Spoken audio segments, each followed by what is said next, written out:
अगला जो अपना चैप्टर, कोई बात नहीं करेगा, शांति से इधर देखो।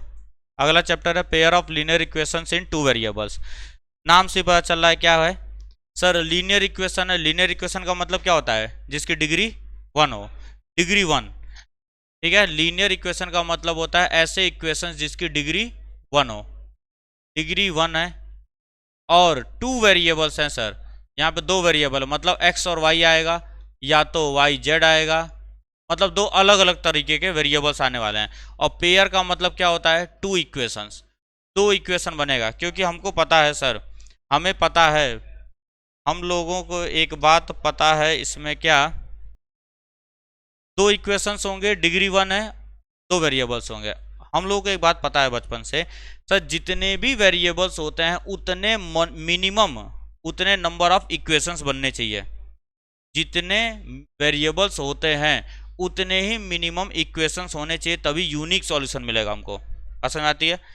ठीक है, तो इसका मतलब क्या हुआ, यहाँ पर हमको क्या करना है, दो वेरिएबल होगा, दो इक्वेशंस होंगे और डिग्री सबका 1 होने वाला है। जैसे x plus Y is equal to 5 और 2x plus 3y is equal to 7।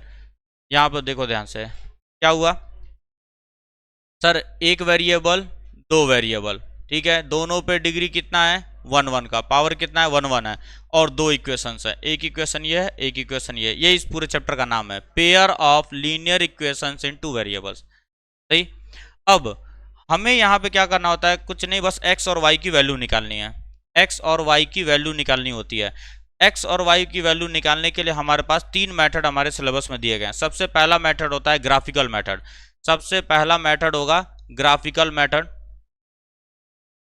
Graphical method है। दूसरा क्या है, सब्स्टिट्यूशन मेथड है। और तीसरा क्या है, एलिमिनेशन मेथड, तीसरा है एलिमिनेशन मेथड। और एक बात याद रखना, इस चैप्टर से जो है नेचर एक तो पूछा जाएगा, ठीक है, और दूसरी चीज वर्ड प्रॉब्लम पूछा जाता है, ज्यादातर वर्ड प्रॉब्लम्स वगैरह पूछे जाते हैं। ठीक, अब देखो ध्यान से, ग्राफिकल मेथड करते हैं हम लोग, पहले उससे पहले समझ लेते हैं जरा। ग्राफिकल मेथड से पहले एक चीज समझो जरा, कि अगर कोई भी लीनियर इक्वेशन बनाया गया है, अगर कोई भी लीनियर इक्वेशन को बनाया गया है तो उसका ग्राफ कैसा बनता है, एक स्ट्रेट लाइन बनेगा। लीनियर इक्वेशन है तो स्ट्रेट लाइन ग्राफ बनेगा। मीन्स सर, एक स्ट्रेट लाइन ये हुआ, एक स्ट्रेट लाइन ये हुआ, एक स्ट्रेट लाइन ये हुआ और एक स्ट्रेट लाइन ये हुआ है, तो अरे गधा के बैठ गया है ये उसी में, बैठ गया सब लोग, हो गया, शुरू किया जाए ना अब। चलो सर, लीनियर इक्वेशन है, ग्राफ कैसा बनेगा, स्ट्रेट लाइन। पिछले चैप्टर में बात हुई थी कि जब भी हमारा क्या होता है, लीनियर पॉलिनोमियल होता है तो उसका ग्राफ कैसा बनता है, स्ट्रेट लाइन बनता है। ठीक है, स्ट्रेट लाइन बना है हमारा, तो दो इक्वेशंस है हमारे पास, दोनों का स्ट्रेट लाइन बनने वाला है। तो स्ट्रेट लाइन अगर बनता है, ठीक है ना, स्ट्रेट लाइन अगर बनेगा,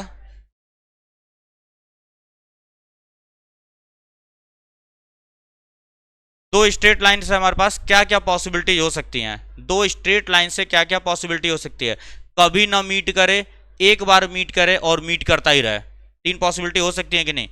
दो स्ट्रेट लाइन से तीन पॉसिबिलिटीज बनाई जा सकती है, उससे अधिक कोई पॉसिबिलिटी नहीं हो सकती है। कभी नहीं मीट करेगा मीन्स नो सॉल्यूशन। मीट करने का मतलब क्या होता है, ऐसा देखो, सॉल्यूशन का मतलब तुम लोगों को बताया गया था, जीरोज, जीरोज की बात किए थे हम लोग। जीरोज का मतलब एक्चुअल में होता क्या है, एक ऐसा पॉइंट जो इस इक्वेशन को सेटिस्फाई कर दे, ये बोलते हैं कि नहीं जीरोज को। मतलब अब मुझे एक x और y की ऐसी वैल्यू निकालनी है जो इन दोनों को सेटिस्फाई करता हो। जीरोज का मतलब ये होता है ना, जीरोज का मतलब क्या होता है, एक ऐसे x और y वेरिएबल की ऐसी वैल्यू जो गिवन इक्वेशन को क्या कर दे, सेटिस्फाई कर दे। लेकिन अब समस्या क्या होगी, दो इक्वेशन है कि नहीं है, तो मुझे एक ही पॉइंट चाहिए, क्योंकि यहां भी x लिखा है, यहां भी x लिखा है, यहां भी y लिखा है, यहां भी y लिखा है, मीन्स वेरिएबल तो सेम ही है, दोनों में बिलोंग कर रहे हैं। मीन्स मुझे एक ऐसा पॉइंट चाहिए जो दोनों लाइन पर आता हो, बात को समझना ध्यान से, एक सिंगल पॉइंट चाहिए जो दोनों ही पॉइंट पर आ रहा हो। सही है, तो देखो क्या क्या कर सकते हैं, दो लाइन कभी ना मीट करे, क्या कोई कॉमन पॉइंट मिलेगा क्या ना, इसी को बोलते हैं हम नो सॉल्यूशन। क्या बोलेंगे, नो सॉल्यूशन। एक जगह मिल सकता है, एक पॉइंट कॉमन मिल रहा है कि नहीं, तो क्या बोलते हैं हम, वन सॉल्यूशन या यूनिक सॉल्यूशन बोलते हैं इसी को। अब अगर ये कोइंसाइड कर गया, एक के ऊपर एक ही लेट गया, तो बाबू अगर तुम ध्यान दे रहे होगे, यहाँ भी कॉमन पॉइंट है, यहाँ भी कॉमन पॉइंट है, हर जगह कॉमन कॉमन पॉइंट मिल रहा है कि नहीं, इसको बोलते हैं हम इनफाइनाइटली मेनी सॉल्यूशंस बोलते हैं, कि बहुत सारे कॉमन पॉइंट हमको मिल रहे हैं। तो दो लाइनों से तीन चीजें पॉसिबल हो सकती है, नो सॉल्यूशन, यूनिक सॉल्यूशन और मेनी सॉल्यूशन। सबसे पहले ग्राफिकल मेथड को समझते हैं, ग्राफिकल मेथड को सॉल्व कैसे किया जाता है। ये दो इक्वेशंस दिए गए हैं, इन्हीं इक्वेशंस को लेकर के मैं चल रहा हूं। सबसे पहले क्या करेंगे, बॉक्स बनाते हैं हम लोग। कैसे सॉल्व किया जाता है, इसको बॉक्स बनाया जाएगा और यहां पर मिनिमम तीन पॉइंट लेने हैं बाबू, तुमको मिनिमम 3 पॉइंट्स लेने हैं। एक स्ट्रेट लाइन बनाने के लिए मिनिमम 2 पॉइंट ही चाहिए होता है, 2 पॉइंट भी लोगे तो भी सही है, लेकिन 3 ले लेना, 3 पॉइंट्स लेकर के चलना। यहाँ लिखते हैं हम लोग x और यहाँ लिखते हैं y, क्योंकि हम लोग पहले बात कर चुके हैं कि सर अगर ये इक्वेशन ऐसे लिखा गया है तो मैं इसको y is equal to 5 minus X लिख सकता हूँ, जहाँ पर x हमारा होता है इंडिपेंडेंट वेरिएबल या इनपुट वेरिएबल होता है, और y हमारा होता है डिपेंडेंट वेरिएबल या आउटपुट वेरिएबल होता है। सही है, मैं x की वैल्यू अपनी तरफ से कुछ भी रखूंगा और y की वैल्यू निकालूंगा, फिर इसको मैं ग्राफ पे प्लॉट कर दूंगा। चलो, x की वैल्यू को मैंने पहले 0 रखा, 5 माइनस 0 5, 1 रखा मैंने, 5 माइनस 1 4, फिर से 2 रखा मैंने, 5 माइनस 2 3, ये पॉइंट्स मिले। अब मैं इसको प्लॉट भी कर रहा हूं, साथ साथ में प्लॉटिंग की जाएगी। ये इधर y एक्सिस होगा, इधर x एक्सिस होगा, इधर ओरिजिन होगा। 0 पर 5 है, 0 पर 5 मीन्स यहाँ पे कहीं पॉइंट मिलने वाला है, 0 पर 5 है, ठीक है, y एक्सिस में 5 है, ये क्या हो गया, ये 5 हो गया। x एक्सिस में 1 है, 1 का मतलब यहाँ कहीं होगा, 2 3 4 ऐसे करके बना देते हैं, इधर हो जाएगा 1 2 3 4 5 6 ऐसे करके। 1 पे 4 है, x एक्सिस में 1 चला मैं, y एक्सिस में 4 चला मैं, यहाँ कहीं पॉइंट मिलने वाला हमको, ठीक है। दोनों क्रॉस सेक्शन, बाबू इधर पढ़ा रहा हूँ, ये एग्जाम में आएगा, वो नहीं आएगा, दीदार जो कर रहे हो उसका वो नहीं आएगा, इधर देख लो, नहीं देखना हो तो उठ के चले जाओ पीछे घर। 2 रिवीजन तुम्हारे लिए कराया जा रहा है, सिंसियरिटी नाम कोई चीज़ ही नहीं है। 2 पर क्या आएगा, 3 आएगा। 3 पॉइंट्स हो गए। स्केल से प्रॉपर क्या करेंगे हम लोग, ऐसे इसको मिला लेंगे। मिलाने पर एक स्ट्रेट लाइन बनने वाला है कि नहीं, मिलाने पर क्या बनेगा, एक स्ट्रेट लाइन बनने वाला है, सही है ना, मिलाने पर एक स्ट्रेट लाइन बनने वाला है। कितने बजे बोला गया था आने के लिए, एक स्ट्रेट लाइन हमको मिल गया यहाँ पर। सिमिलरली मैं इस पॉइंट को भी 2x plus 3y equals 7, y equals 7 minus 2x divided by 3, मैं इसको भी अब क्या करूंगा, यहाँ पे बॉक्स बना करके प्लॉट करने वाला हूँ। x 3 point, minimum 3 point x y। अब देखो ध्यान से सुनो भी रात को, यहां पर ऐसे पॉइंट्स को रखना, एक काम कर रहे हैं इसको 6 कर लेते हैं, वरना दिक्कत होगा फिर मैच करने में, ठीक है। यहां पर देखो, तुम x को कुछ भी रख सकते हो, तुम्हारी मर्जी है, तुम्हारी मर्जी, तुम कुछ भी रख सकते हो यहाँ पे, सही है। लेकिन कोशिश यह करना कि यहां पर x की ऐसी वैल्यू रखना कि y डेसिमल में ना आए, फ्रैक्शन और डेसिमल ना आए, सही है ना, क्योंकि प्लॉट करने में तुम्हें दिक्कत होगा, मुझे कोई प्रॉब्लम नहीं है, ठीक है ना। अगर ग्राफ पेपर है तुम्हारे पास तब तो तुम ले लो, कोई दिक्कत नहीं है, डेसिमल वगैरह कुछ भी लोगे सब कुछ हो जाएगा। अगर तुम्हारे पास ग्राफ पेपर है, ग्रीन कलर का जो ग्राफ पेपर है, उसमें क्या होते हैं, पॉइंट्स बने होते हैं, वहां पे तुम प्लॉट कर सकते हो। लेकिन अगर ग्राफ पेपर नहीं है तो यहां पर ऐसे ही एक्स को रखना जो एक कंप्लीट वैल्यू दे वाई की। जैसे मैं यहाँ पे 1 रख सकता हूँ, लेकिन क्या होगा, 6 माइनस 2 4/3 1.3333 आएगा, जिसको प्लॉट करना थोड़ा सा मुश्किल पड़ता है। तो x की ऐसी वैल्यू लेना कि y क्या हो, एक कंप्लीट नंबर आए, इसको अपने दिमाग में बिठा कर रखना। x की ऐसी वैल्यू लेना कि y एक क्या है, कंप्लीट नंबर आए। तो सर सबसे पहले मैं क्या करूंगा, x को 0 रखता हूं, x को 0 रखूंगा, 2 इंटू 0 0, 6 माइनस 0 6, 6/3 2 आएगा, कंप्लीट नंबर आ गया, कोई टेंशन नहीं है। अब 1 रखूंगा तो क्या आएगा, 4/3, थोड़ा प्लॉट करने में दिक्कत होगा, ग्राफ पेपर है तो ले लो। मैं इसको क्या लेता हूं, 2 लेता हूं, 2 2 जा 4, 2/3, ये भी हमारा क्या आ रहा है, डेसिमल में आएगा। सर 3 ले लेते हैं, 3 2 जा 6, 6 माइनस 3 0, बस 2 ही पॉइंट लेके चलो, बाकी तुम और भी ले सकते हो पॉइंट, और भी पॉइंट ले सकते हो, मैं सिर्फ 2 पॉइंट लेकर के प्लॉट कर रहा हूं। 0 पर कितना आ रहा है, 2 आ रहा है, 0 पे कितना आया, 2 आया, और 3 पे कितना आ रहा है, 0 आ रहा है, ये पॉइंट मिलेगा। जब इसको मिलाओगे तो ये एक स्ट्रेट लाइन, इसको आगे जब मैं बैक ट्रेस करूंगा तो कुछ आकर के यहाँ कट कर रहा है कि नहीं कर रहा है, मीन्स वहां पर एक जगह पे कट किया। अब इसको ग्राफ पे तुमने प्लॉट किया है तो इसका कोऑर्डिनेट निकाल सकते हो कि नहीं ग्राफ पेपर पे देख करके, वही हमारा सॉल्यूशन हो जाएगा। ये हमारा होता है ग्राफिकल मेथड, मीन्स जहां पे हमें ग्राफ प्लॉट करके आंसर को निकालना होगा। लेकिन अब समस्या देखो क्या थी, हर जगह ग्राफ पेपर तो अवेलेबल होगा नहीं, हर जगह ग्राफ पेपर अवेलेबल नहीं है, इसीलिए बनाया जाता है दूसरा मेथड। दो मेथड होते हैं, जब भी कोई न्यूमेरिकल तुम सॉल्व करते हो उसमें दो मेथड्स होते हैं, एक होता है ग्राफिकल मेथड और एक होता है एनालिटिकल मेथड। एनालिटिकल मेथड का मतलब होता है फॉर्मूला बेस्ड मेथड, जहां पे मैं सिर्फ फॉर्मूला देखूंगा, काम मेरा चल जाएगा। ठीक है, तो ग्राफिकल में किसी कोई डाउट हो तो पूछो। जो भी इक्वेशंस दिए गए होंगे y को एक तरफ रखना, x को बाकी लोगों को एक तरफ भेजना, x की वैल्यू अपनी तरफ से कुछ भी रखते चलना, y मिलता चलेगा, फिर उसको क्या करेंगे हम प्लॉट कर देंगे, सिंपल। सही है, ये होता है हमारा ग्राफिकल मेथड। अब अगले बढ़ते हैं जो कि हमारा सब्सटीट्यूशन या एलिमिनेशन। उससे पहले यहाँ पे हमें पता चला है एक जगह पे इंटरसेक्ट कर रहा है, that means it has a unique solution, है कि नहीं है, सॉल्यूशन क्या है, यूनिक है, ये हमको पता चल गया। अब तुमसे इसमें पूछा जाता है नेचर ऑफ रूट का, यूनिक है, ठीक है, देख करके बताना है, प्लॉट नहीं करना है, सॉल्व नहीं करना है, तुम्हें बस देख देख करके बताना है कि यूनिक सॉल्यूशन है, मेनी सॉल्यूशन है, या कैसे कैसे सॉल्यूशन दिए गए हैं। तो अब उसको देख लेते हैं थोड़ा, उसके बाद आएंगे सब्स्टिट्यूशन एलिमिनेशन में। अभी हम लोग x की वैल्यू नहीं निकाल रहे हैं, अभी सिर्फ हम ये बता रहे हैं कि कितने सॉल्यूशंस होंगे, नंबर ऑफ सॉल्यूशंस के भी हम लोग बात कर रहे हैं।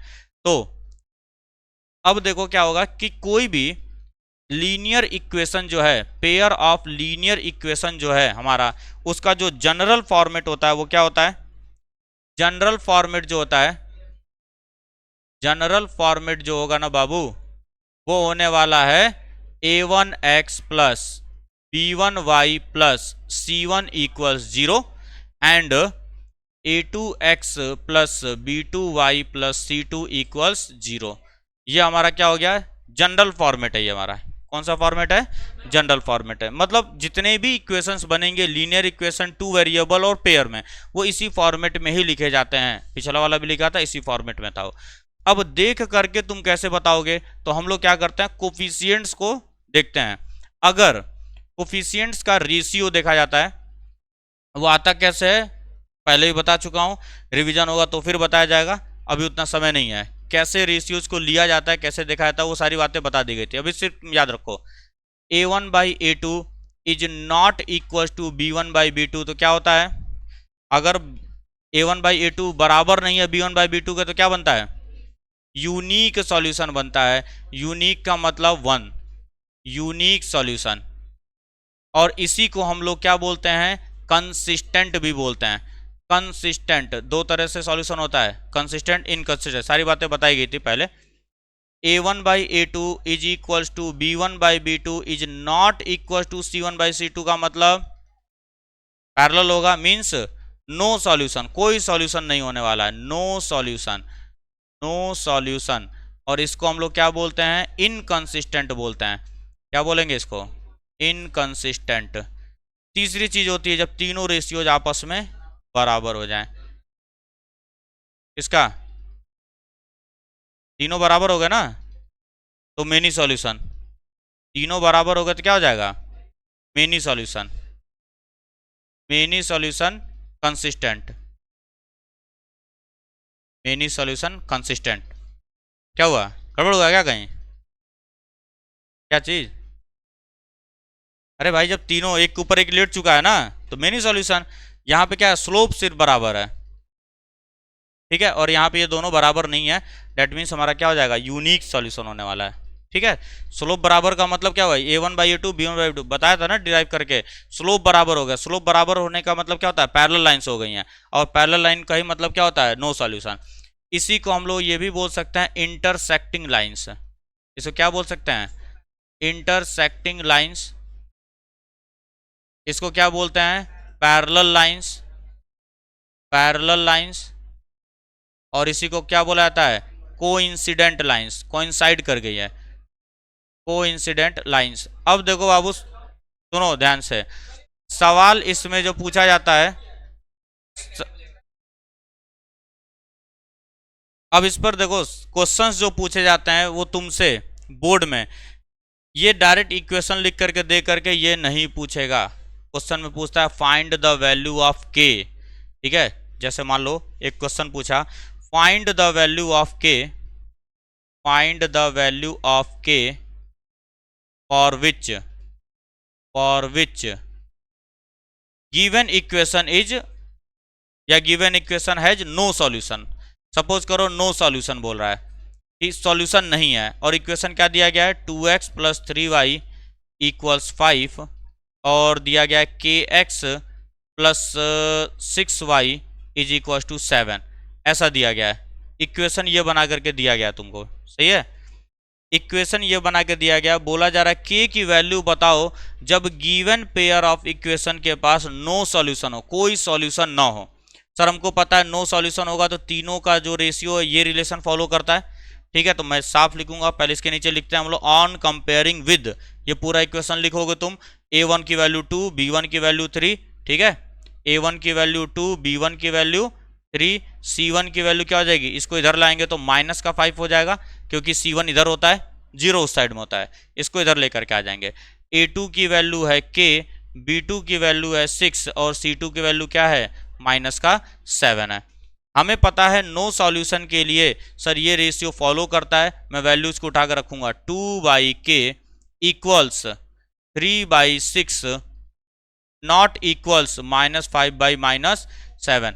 अब हमें पता है कि अगर तीन रेशियोज के आपस में बीच में तीन रेशियोज अगर बराबर हैं, अगर तीन रेशियोज आपस में बराबर हैं तो किन्हीं भी दो रेशियो को लेकर के मैं सॉल्व कर सकता हूं, उसको किन्हीं भी दो रेशियोज को लेकर सॉल्व किया जा सकता है। तो यहाँ पे क्या लिखूंगा, मैं इनको लेके चल रहा हूँ 2/k = 3/6, ये 2 टाइम्स कैंसिल होगा, तो यहाँ से क्रॉस मल्टीप्लाई करूंगा तो k की वैल्यू कितनी आ जाएगी 4 आ जाएगी।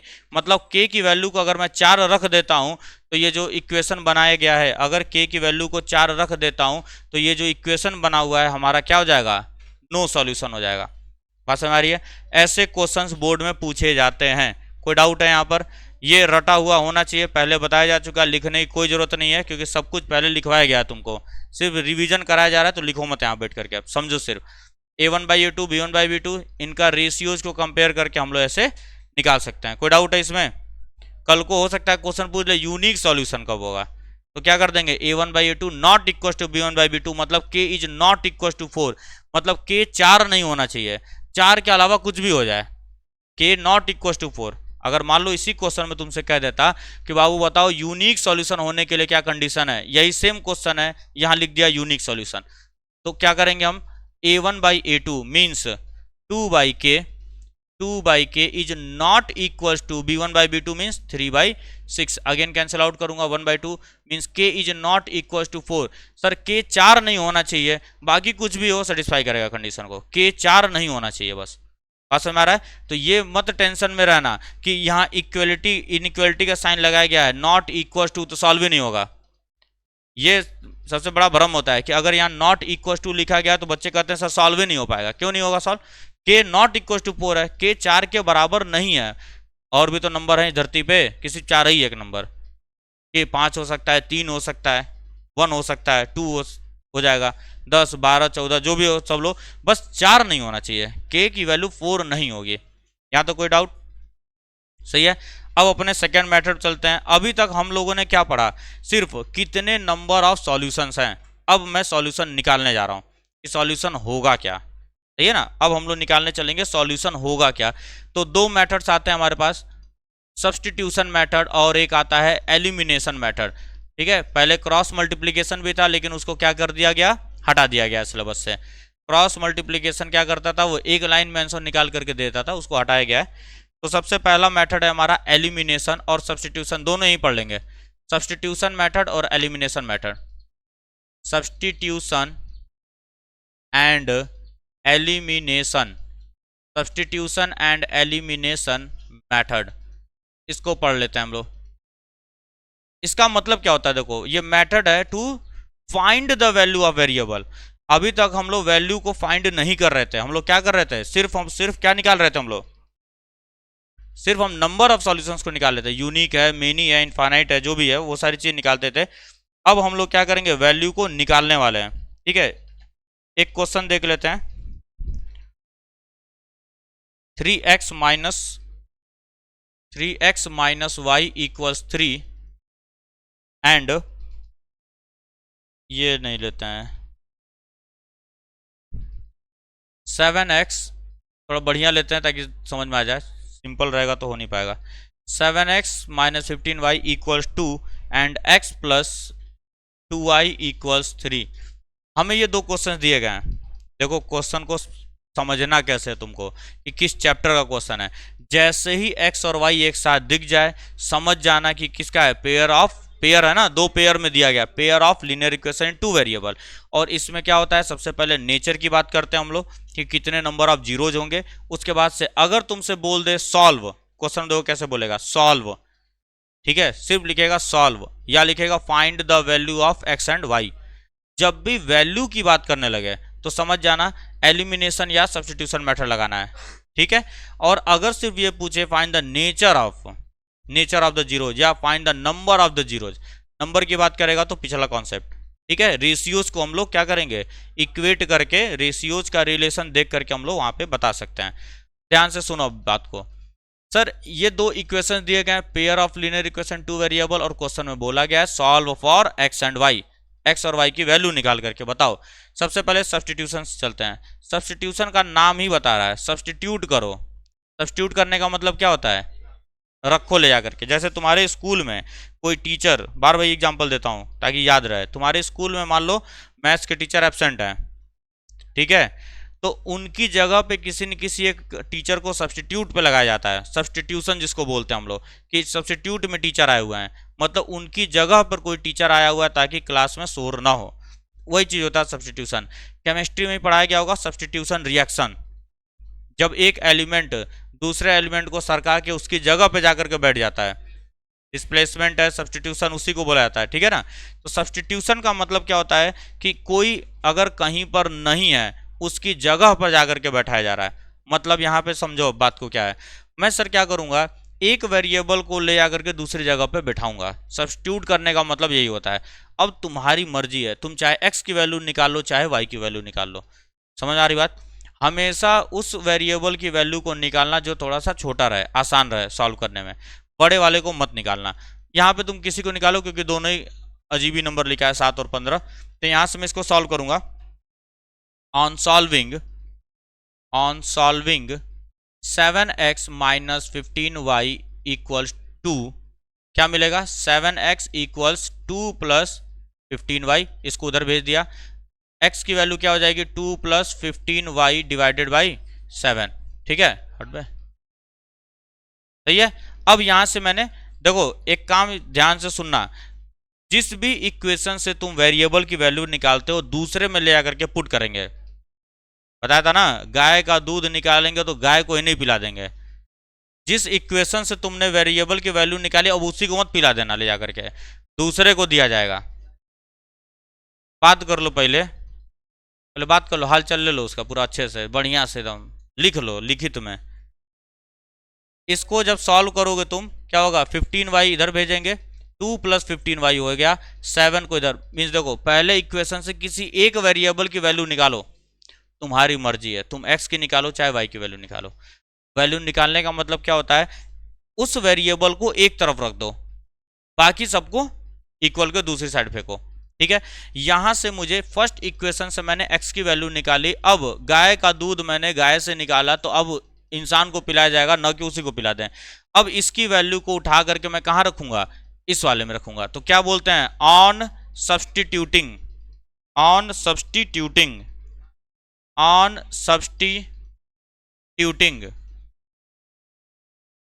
तुम ही लोग कोई लाया इसको, छोड़ा इसमें ला करके परेशान करे, चले ना क्लास।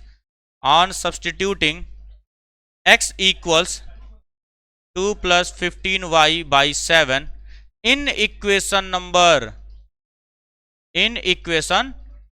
2, इसको मान लेना इक्वेशन 1 और इसको मान लेना इक्वेशन 2। मैं सर x की value from equation 1 now substituting in equation number 2, value put करेंगे सर, क्या हो जाएगा, 2 प्लस 15y डिवाइडेड बाई 7, जहां जहां x दिखेगा वहां वहां मैं ये पुट करूंगा, plus 2y is equal to 3। अब सिंपल क्या करना, हमें एलसीएम लेना पड़ेगा, उसको सॉल्व करेंगे हम लोग। सिंपल एलसीएम लेकर के सॉल्व करना पड़ेगा, ठीक है ना। चलो कोई बात नहीं, मैथ पढ़ना है ये लो भी, इनका भी एग्जाम होगा परसों। एलसीएम लो, एलसीएम लो, 7 2 14y whole divided by 7 equals 3, cross में मल्टीप्लाई हो जाएगा, 2 plus 29y is equals to 21। Sir इसको उधर भेजेंगे, कितना हो जाएगा, 29y इक्वल्स कितना 19, तो यहाँ से y की वैल्यू कितनी निकलेगी 19/29। अब y निकल गया, y निकल गया ना। अब इसको उठा के किसी भी एक इक्वेशन में पुट कर दो, वैल्यू निकल करके आ जाएगी। सर ऐसा क्यों करता है, दोनों में से किसी में भी क्यों पुट कर रहे हैं आप, क्योंकि मैंने स्टार्टिंग हुआ तभी बताया मैंने, क्या x और y की ऐसी वैल्यू निकालनी है जो दोनों लाइन पे लाई करे, कॉमन पॉइंट होना चाहिए। मतलब सर ये y जो है ना इस इक्वेशन को भी सेटिस्फाई करेगा और इस इक्वेशन को भी सेटिस्फाई करेगा कि नहीं करेगा, क्योंकि सॉल्यूशन निकालने का मतलब यही होता है, सॉल्यूशन जीरो रूट का मतलब यही होता है कि ऐसी वैल्यू ऑफ वेरिएबल जो क्या करे, गिवन इक्वेशन को सेटिस्फाई करे। सर तो ये जो y की वैल्यू है इसको भी सेटिस्फाई करेगी, इसको भी सेटिस्फाई करेगी, क्योंकि दोनों का कॉमन सॉल्यूशन है ये। तो तुम इस y को चाहे इस इक्वेशन में रख दो चाहे इस इक्वेशन में रख दो, आंसर तुम्हारा x की वैल्यू निकल करके आ जाएगा, ठीक है। अब सुनो, रखना उसी में जिसमें नंबर जो कैलकुलेशन हो वो शॉर्ट हो। अब यहां पर अगर तुम इस y को लेके यहां रखोगे तो 15 × 19 करना पड़ेगा, बहुत बड़ी वैल्यू है कि नहीं है, क्यों फालतू में बड़ा डिवीजन मल्टीप्लिकेशन करना में।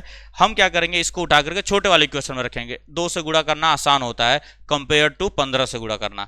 तो मैं क्या करूंगा, इस y की वैल्यू उठा के यहाँ रखूंगा, तो ये हो जाएगा x प्लस 2 इंटू y की जगह मैं रखूंगा 19/29 इज इक्वल्स टू 3। अब इसको सॉल्व कर लेना बाबू, क्या हो जाएगा, प्लस 38 डिवाइडेड बाई 29 इक्वल्स 3, और x की वैल्यू क्या हो जाएगी 3 माइनस 38 डिवाइडेड बाई 29। सॉल्व कर लोगे तो x की वैल्यू भी निकल करके आ जाने वाली है, बात समझ में आता है। तो x की वैल्यू निकल करके आ गई। ये हमारा था सब्स्टिट्यूशन मेथड। क्यों नाम दिया सब्स्टिट्यूशन, क्योंकि मैं एक वेरिएबल की वैल्यू उठा करके दूसरे जगह सब्स्टिट्यूट कर रहा हूं, सही है। अब सेकेंड मेथड है हमारा एलिमिनेशन मेथड। सेकेंड मेथड क्या है, एलिमिनेशन, नाम से पता है चल रहा है ना, एलिमिनेट करना हमको। एलिमिनेशन का मतलब क्या होता है, एलिमिनेट करना। एलिमिनेट करने का मतलब जैसे रियलिटी शो वगैरह देखते होगे तो वहां पे क्या होता है, कंटेस्टेंट क्या होते हैं, एलिमिनेट हो जाते हैं। एलिमिनेट का मतलब घर गए, बाहर चले जाना, काट देना उनको, शो से हटा देना। तो वही काम यहां पर भी करेंगे। सर हम लोग एलिमिनेशन मेथड से कैसे करते हैं, इसमें कोई डाउट है क्या, सब्स्टिट्यूशन में कोई डाउट। सब्स्टिट्यूशन में एक जगह से वैल्यू उठा करके दूसरे ला करके पुट करते हैं हम लोग। एक जगह से किसी भी एक वेरिएबल की वैल्यू उठाओ दूसरे ला करके सब्स्टिट्यूट कर दो उसको, एलिमिनेशन। अरे यार क्वेश्चन ने मिटा दिया, एलिमिनेशन मेथड। अब देखो एलिमिनेशन क्या होता है, नाम से ही पता चल रहा है सर, एलिमिनेट कर देंगे। इक्वेशन क्या था, 7x minus 15y equals 2, equation number 1 है ये, and x plus 2y equals 3, equation number 2 है ये। Equation number 1, equation number 2। बाबू एलिमिनेट करना है, एलिमिनेट करने का मतलब क्या बोला मैंने अभी, हटा देना, उसको गायब कर देना है, शो से हटा देना है। इस शो में 2 लोग नाच रहे हैं, x और y कंटेस्टेंट है 2 लोग, एक को मुझे हटाना है।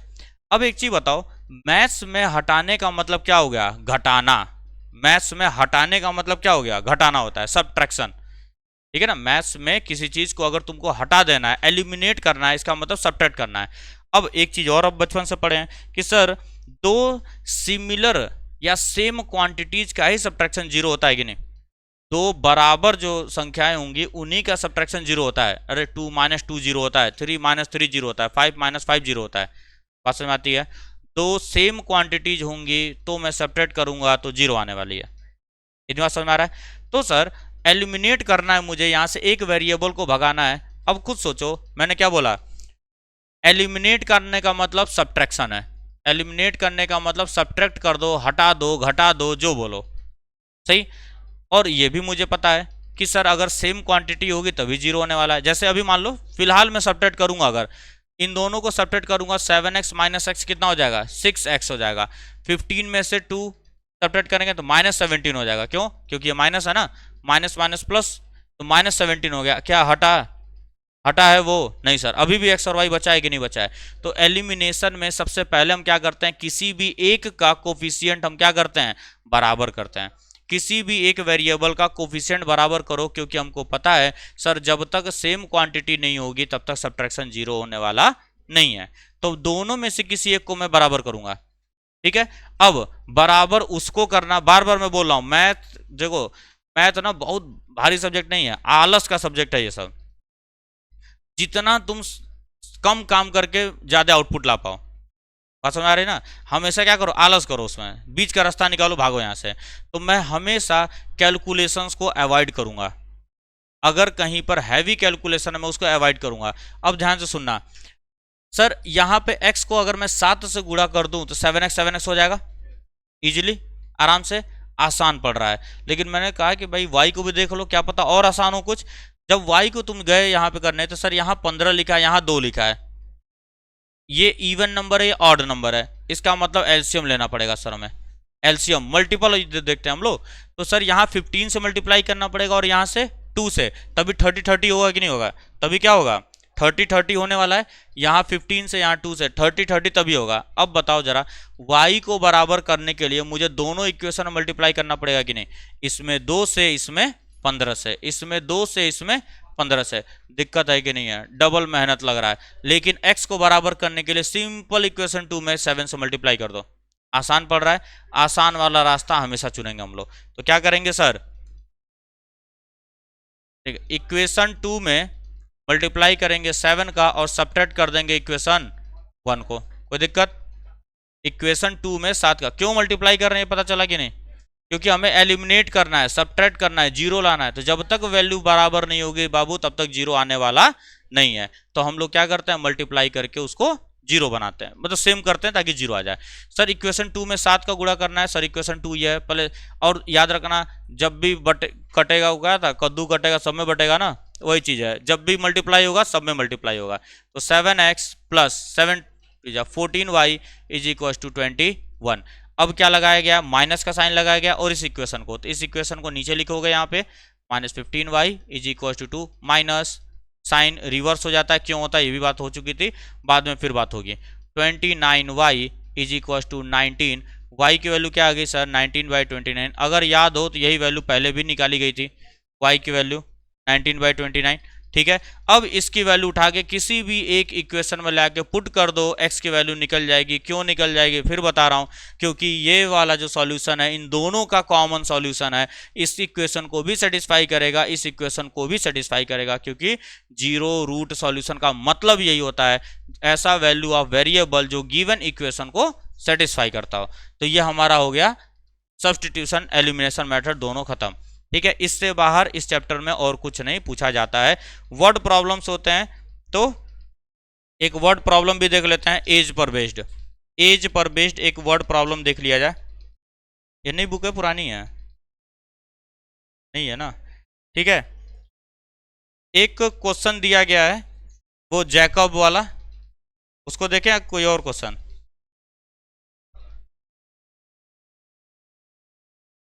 एक्सरसाइज 3.3 में दिया गया एक नूरी और सोनू वाला, ठीक है, इसको देख लेते हैं। इसको देखेंगे कंप्लीट हो जाएगा पूरा। वर्ड प्रॉब्लम देखो इसमें पूछता है बाबू, और एक बात याद रखना, वर्ड प्रॉब्लम सॉल्व करना सबसे आसान है। वर्ड प्रॉब्लम सॉल्व करना, ध्यान से सुन लो, वर्ड प्रॉब्लम सॉल्व करना सबसे आसान है। वर्ड प्रॉब्लम में समय नहीं लगता है, बात समझ आ रही है ना। वर्ड प्रॉब्लम सबसे इजीएस्ट प्रॉब्लम होता है, बस तुम्हें इंग्लिश का मैथ बनाने आना चाहिए। जैसे इस क्वेश्चन में क्या लिखा गया, 5 years अगो। जब भी एज वाले क्वेश्चन आते हैं, जब भी एज वाले क्वेश्चन आएंगे, ध्यान से सुन लो इधर, जब भी एज वाले क्वेश्चंस आते हैं सबसे पहला काम क्या होता है, प्रेजेंट एज मानो तुम। दो लोगों की बात की गई है, एक है नूरी एक है सोनू। तो क्या करेंगे, let the present age, let the present age of Sonu be x years, x years मान लो, और नूरी का प्रेजेंटेज क्या मान लेते हैं, by ईयर्स, ठीक है। उसके बाद तुमको बताया गया है क्या किया करो, रफली ये डायग्राम बना लिया करो इधर साइड में। ये होता है प्रेजेंट, पास्ट का मतलब पीछे गए, फ्यूचर का मतलब आगे गए। आज की डेट में एक्स और वाई एज है कि नहीं है? क्वेश्चन में क्या बोला गया है? 5 years अगो। अब देखो कई लोगों को पता नहीं चलता है एगो हेंस देख करके कि सर प्रेजेंट की बात कर रहा है फ्यूचर की बात कर रहा है। ठीक है, तो छोड़ दो, उसका टेंशन मत लिया करो, आगे पढ़ो। नूरी वॉज, अब इतने भी तुम कमजोर नहीं होगे इंग्लिश में कि was is am are will shall ना पता हो। वॉज का मतलब क्या होता है? पास्ट टेंस की बात कर रहा है। तुरंत पीछे भाग के चलेंगे, कितना साल? 5 साल बोला गया है। 5 साल पीछे चलोगे बाबू तो एक बात बताओ, आज से 5 साल पहले तुम्हारी एज 5 साल कम रही होगी। जैसे मान लो अगर आज 15 साल के हो तुम, तो 5 साल पहले कितने के रहोगे? 10 साल के। दोनों की एज घटेगी कि नहीं? तुमको क्वेश्चन पढ़ना ही नहीं है अभी, क्वेश्चन को मत पढ़ना, सबसे पहले लिखना इसकी एज हो जाएगी x-5 और इसकी एज हो जाएगी y-5। अब क्वेश्चन पढ़ेंगे। क्या बोला गया है? नूरी वॉज, मैं उस स्टेटमेंट को लिख देता हूं यहां पे। नूरी वॉज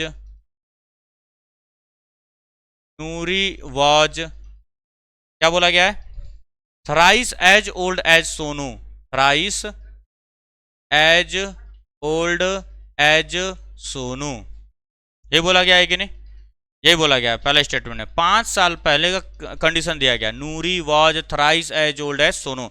अब देखो जितने भी वर्ड प्रॉब्लम्स आते हैं, length is 4 more than width, ऐसे करके लिखा जाएगा। उस दिन क्वेश्चन पूछ भी रहते हैं, ठीक है ना? अरे तुम्हें पूछा ना पांडे जी, रेक्टेंगल वाला पेरीमीटर, हाफ द पेरीमीटर, तो मुझे याद है, इनको याद ही नहीं है। ये तो सिंसियरिटी है स्टूडेंट की। अरे कहीं भी पूछे, वो पूछे थे ना। देखो नूरी वॉज, अब देखो यहां पर किसकी बात हो रही है? ध्यान देना, एज की बात हो रही है। अब नूरी की बात नहीं हो रही, एज की बात हो रही है यहाँ पे। Age was thrice as old as age of Sonu.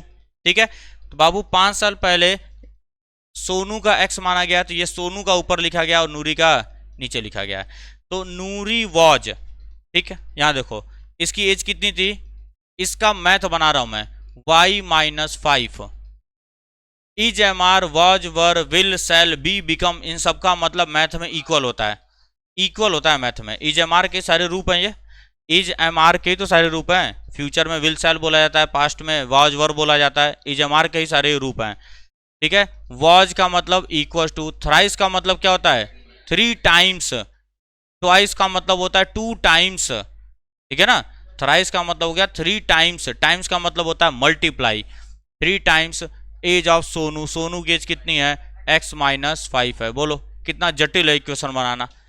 पहला इक्वेशन बना, तो यहां तुमको लिखना पड़ेगा 5 years ago, 5 years ago age of Sonu equal to क्या हो जाएगा? x-5 years, और age of Noori was y-5 years।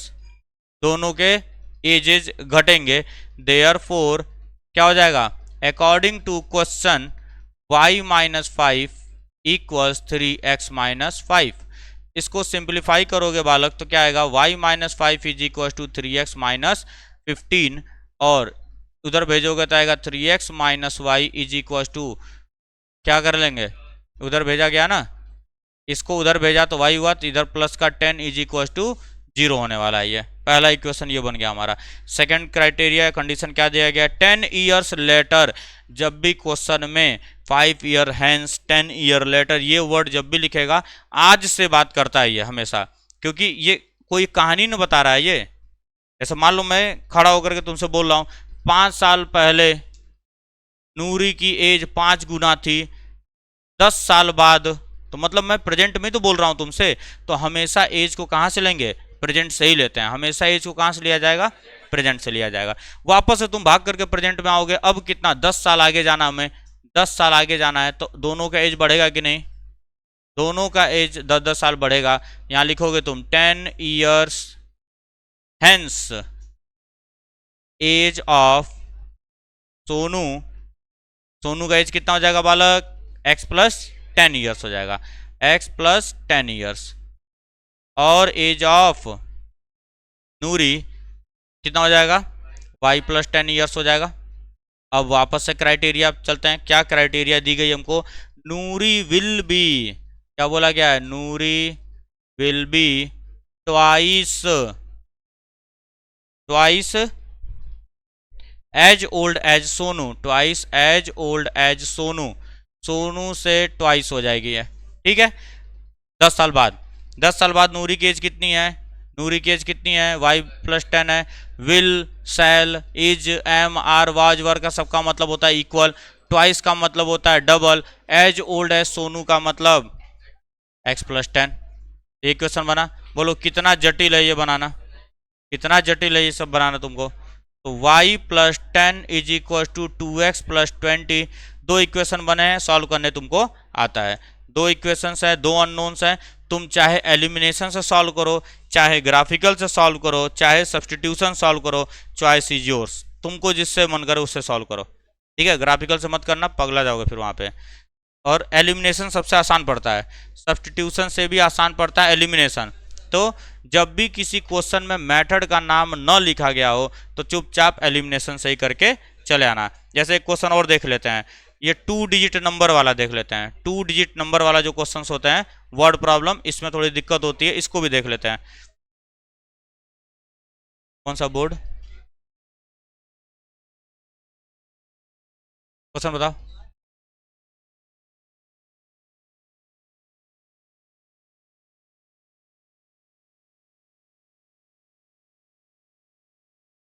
कौन सा क्वेश्चन है,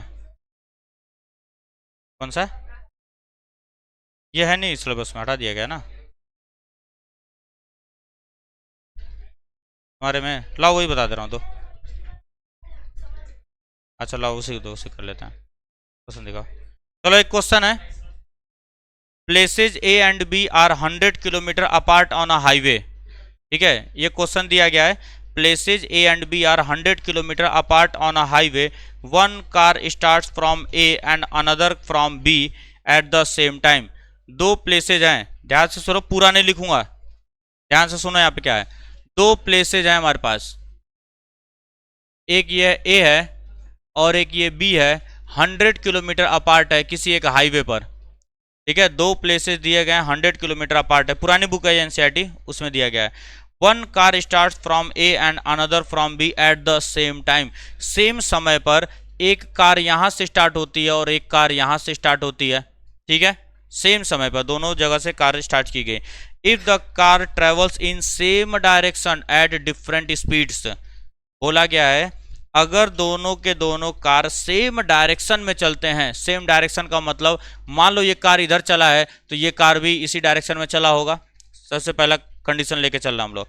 विद डिफरेंट स्पीड्स, तो मैं मान लूंगा let the speed of car at A be u kilometre per hour, and इसको मान लेते हैं वी मान लेते हैं, स्पीड है ना तो यू वी मान के चलना, एक्स वाई भी मान सकते हो, कोई दिक्कत नहीं है, ठीक। और बोला गया है दे मीट इन 5 आवर्स, 5 घंटे बाद ये दोनों मिल रहे हैं, 5 घंटे बाद दोनों मिले तो ऑब्वियस सी बात है इसके आगे जाके मिले होंगे कहीं पर, ठीक है ना। बाबू दिख रहा है, सब दिख रहा है, उठा के फेंक दूंगा बाहर अभी तुमको, हाँ। मान लो यहाँ पे मिले हैं, ये है उनका मीटिंग पॉइंट, ये मेरे एग्जाम में आएगा, नहीं पढ़ना तो उठ के जाओ फिर घर। मान लेता हूँ ये यहाँ से चला होगा, ये यहाँ से चला होगा, दोनों आकर के यहाँ पे मिल रहे हैं, और कितनी देर बाद मिले, 5 आवर्स के बाद मिले हैं कि नहीं, आफ्टर 5 आवर्स। इसका मतलब देखो क्या हुआ, इसका मतलब क्या हुआ, बोलो उसको, आता है, कल को नहीं आता है, कर दो सर जल्दी से, तो आओ यहीं पे कर दो, आओ यहीं पे कर दो ना। 5 आवर्स के बाद ये दोनों क्या कर रहे हैं, मीट कर रहे हैं कि नहीं कर रहे हैं, 5 घंटे बाद।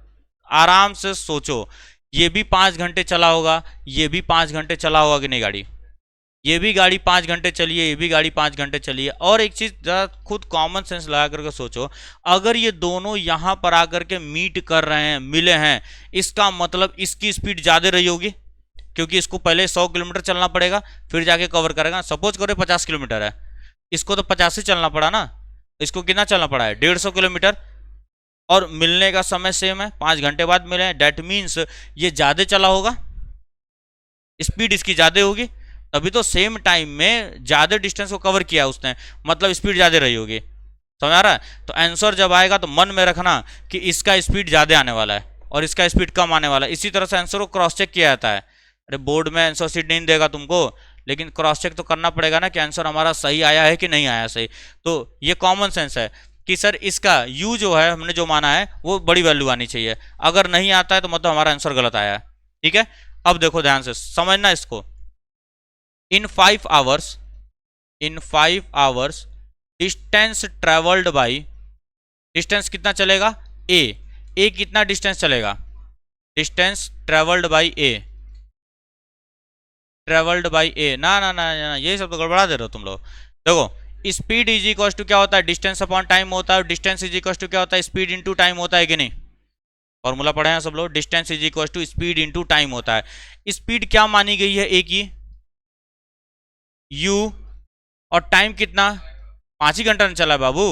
तो ये यहां से लेकर, ध्यान से सुनना मेरी बात को, यहां से लेकर के यहां तक का डिस्टेंस कितना हो गया 5u हो गया कि नहीं हो गया।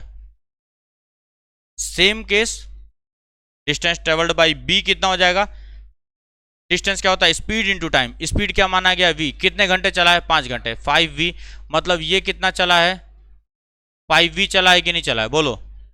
सर हमको पता है बाई ज्योमेट्री साफ साफ देख करके ये पूरा डिस्टेंस माइनस इसको करूंगा तो 100 मिलेगा कि नहीं मिलेगा। देयरफॉर 5u माइनस 5v बराबर में 100, सिंप्लीफाई कर लो, u माइनस v बराबर में 20, पहला इक्वेशन बन गया। सेकेंड केस देखो क्या बोला गया है, सेकेंड केस में ये बोला गया है if they travel towards each other. अब सेकेंड केस तो दोबारा से फिगर बनाना पड़ेगा हमको, यहां पर a पॉइंट था और यहां पे हमारा b पॉइंट था, दोनों के बीच का डिस्टेंस था 100 किलोमीटर। अब बोला गया दोनों सेम डायरेक्शन में चल रहे हैं, क्या चल रहे हैं सर, दोनों के दोनों सेम डायरेक्शन में चल, opposite direction. If they travel towards each other, दोनों एक दूसरे की तरफ जब आ रहे होंगे, दोनों एक दूसरे की तरफ, मतलब ये इधर आ रहा होगा u से मान लेता हूं और इसको मान लेता हूं v से, दोनों एक दूसरे की तरफ आ रहे हैं और स्टार्टिंग में माना गया था इसकी स्पीड ज्यादा है कि नहीं है, तो इसका मतलब क्या हुआ 50 पर तो नहीं मिलेगा, बीच में मिलेंगे क्या, ये ज्यादा चल जाएगा ना। तो मान लेता हूं यहां कहीं पर अब ये मीट कर रहा है, मीटिंग पॉइंट ये है इनका, अब यहां पर ये मीट कर रहा है मीटिंग पॉइंट, और ये टोटल डिस्टेंस कितना है 100 किलोमीटर, ये क्वेश्चन में दिया गया है, मैं कुछ नहीं कह रहा हूं इसमें, सही है। कितने देर बाद मिलते हैं, दे मीट इन 1 आवर, एक ही घंटे में मिल जा रहा है। तो बाबू ये कितना चलेगा, एक घंटे में अगर मिल रहा है तो ये u चला कि नहीं चला, u चलेगा कि नहीं चलेगा बोलो। अब u इंटू 1 करके दिखाऊं क्या, u इंटू 1 करके दिखाऊं, अब समझ में आता है ना। और ये कितना चला होगा v चला होगा सर, v इंटू 1, इन दोनों को जब जोड़ूंगा तो कितना आएगा 100 के बराबर, क्योंकि ये भी डिस्टेंस है ये भी डिस्टेंस है, अरे भैया मेरे डिस्टेंस ही तो निकाल रहे हैं।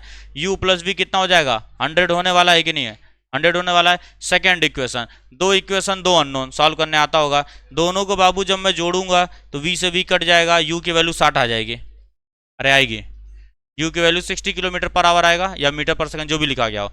अरे भाई मेरे इसको जोड़ूंगा तो v से v कट गया, 100 और 20 120, u plus u 2u, u बराबर 120 बटे 2 60। एक किसी में एक वैल्यू पुट कर लो, यहाँ वैल्यू पुट करेंगे तो v की वैल्यू कितनी आ जाएगी 40 आ जाएगी।